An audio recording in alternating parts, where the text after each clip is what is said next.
भगवान श्री कृष्ण को नमस्कार करते हुए आप सभी का अनंत एकेडमी ऑफ मैथमेटिक्स में स्वागत है।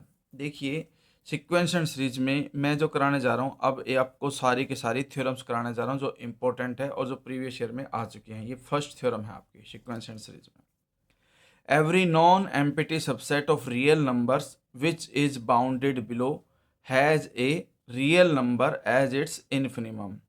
यानी कि अगर कोई नॉन एम्प्टी सबसेट है रियल नंबर का और जो बाउंडेड बिलो है, तो वहां पर उसका ग्रेटेस्ट लोअर बाउंड, इन्फिनिमम का मतलब है ग्रेटेस्ट लोअर बाउंड होगा। ठीक है। और इस थ्योरम को करने से पहले ये जरूर पढ़ लो, इसका यूज होगा completeness axioms. Every non empty subset of reals which is bounded above has a real number as its supremum. कि अगर कोई भी नॉन एम्प्टी सबसेट है रियल नंबर का, अगर वो बाउंडेड अबव हो जाता है तो वहां पर आपका एक सुप्रीमम जरूर आएगा। अब देखिए, इस थ्योरम के अंदर सबसे पहले हम क्या करेंगे कि let S be a non empty subset of real numbers which is bounded below by V. एक सेट एस लिया और वो बाउंडेड बिलो लिया हमने, और वो किससे बिलो है? वी से।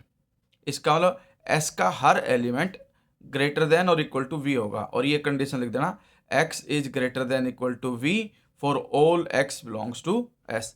एस का हर मेंबर ज़्यादा से ज़्यादा क्या होगा? वी के इक्वल हो सकता है, लेकिन उससे बड़ा होगा, उससे छोटा नहीं होगा। फिर हम एक सेट डिफाइन करेंगे टी, जो कि नेगेटिव ऑफ एक्स होगा और एक्स बिलोंग करेगा एस से। यानी कि एस के अंदर बिलोंग करने वाले हर पॉइंट का नेगेटिव करके जो सेट बनेगा वो टी आएगा। अगर एस फाई नहीं है तो सीधी सी बात है टी भी फाई नहीं होगा, जो भी एस में होगा उसी का नेगेटिव हम टी में लिख सकते हैं। तो हमने मान लिया कि let Y be any element of T. अब फाई नहीं है तो उसके अंदर एक एलिमेंट होगा, वो हमने वाई माना, और वाई किस टाइप का आएगा? माइनस एक्स टाइप का, इसलिए Y is equal to minus X for some X belongs to S. और x जो है वो greater than equal to v है, तो माइनस एक्स जो दोनों तरफ माइनस लगाओगे तो ये साइन बीच वाला बदल जाता है, लेस देन इक्वल टू हो जाएगा। माइनस एक्स को मैं y लिख सकता हूँ, तो y is less than equal to minus V for all y belongs to t। ठीक है। अब यहाँ तक तो हम लिखते आ रहे थे all x belongs to s, all x belongs to x, लेकिन जब y की कंडीशन आएगी तो y किससे बिलोंग करेगा? t से। तो set T is bounded above by minus V, यानी कि जो टी जो सेट है उसका एक बाउंडेड अबव मिल गया हमें, और वो है माइनस वी।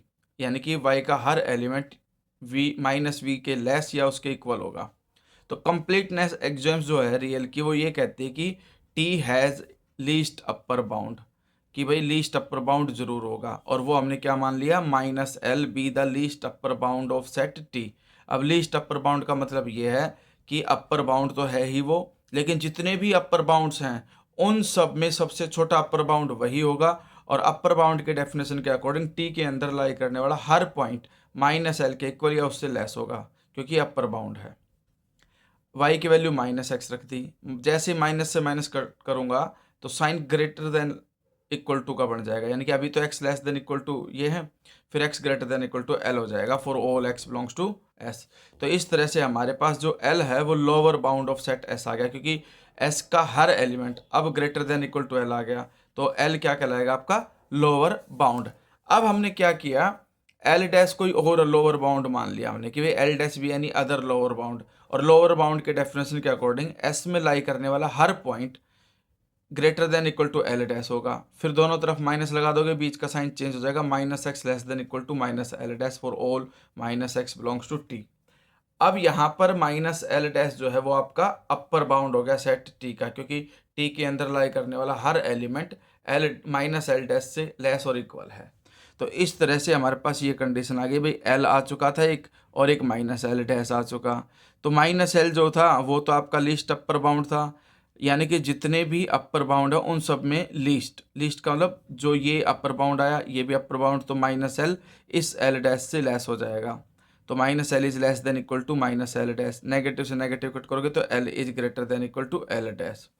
तो from equation 2 and 3 we conclude that L is a lower bound of set S, and if L dash is any other lower bound of set S then L is greater than equal to L dash। देखिए, L तो आपका lower bound था ही, और अगर उसके अलावा L dash भी कोई और लोअर बाउंड आता है तो एल उससे ग्रेटर देन और इक्वल हो गया। इसका मतलब जो एल है वो आपका ग्रेटेस्ट लोअर बाउंड है, क्योंकि लोअर तो वो था ही लोअर बाउंड, लेकिन दो लोअर बाउंड में एल ग्रेटर हो गया, इसलिए हम इसको एल को क्या कहेंगे, ग्रेटेस्ट लोअर बाउंड। और ग्रेटेस्ट लोअर बाउंड को ही हम क्या कहते हैं, इन्फिनिमम ऑफ सेट एस। यही इस थ्योरम में वेरीफाई करना था।